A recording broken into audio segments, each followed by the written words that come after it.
এদিকে প্রিয় নেতার স্বদেশ প্রত্যাবর্তনকে ঐতিহাসিক করে তুলতে রাজধানীর পূর্বাঞ্চলের জুলাই ৩৬ এক্সপ্রেসওয়ের ৩০০ ফিট এলাকায় ছিল লাখ লাখ মানুষের ঢল। নেতা কর্মী সমর্থকদের প্রত্যাশা, তারেক রহমানের ফেরার মধ্য দিয়ে গণতন্ত্র মুক্তি পাবে, সচল হবে অর্থনীতির চাকা। নূর উদ্দিন খানের প্রতিবেদন। দীর্ঘ ৬,৩১৪ দিন পর জন্মভূমিতে বিএনপির ভারপ্রাপ্ত চেয়ারম্যান তারেক রহমান। প্রিয় নেতাকে বরণে জনসমুদ্রে পরিণত হয়েছে পূর্বাঞ্চলের জুলাই ৩৬ এক্সপ্রেসওয়ে সহ আশেপাশের পুরো ৩০০ ফিট এলাকা।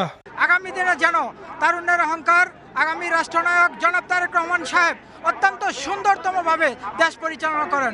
উনি যেন জনগণের হয়ে কথা বলেন, উনি যেন জনগণের পক্ষে কথা বলেন, উনি যেন আমাদের সকলের যে প্রত্যাশা সেই প্রত্যাশা পূরণ করেন।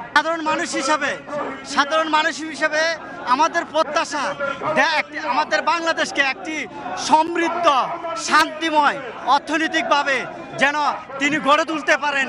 তারেক রহমানকে বরণে কমতি রাখেনি কর্মী সমর্থকরা। ব্যানার, ফেস্টুন হাতে উৎসুক জনতা। নেতাকর্মীদের প্রত্যাশা, প্রিয় নেতার আগমনে সমৃদ্ধি পাবে বাংলাদেশ এবং দেশের গণতন্ত্র ঠিক করবেন এবং দেশটাকে সুন্দর করে গড়ে তুলবেন, এটাই আমাদের আশা।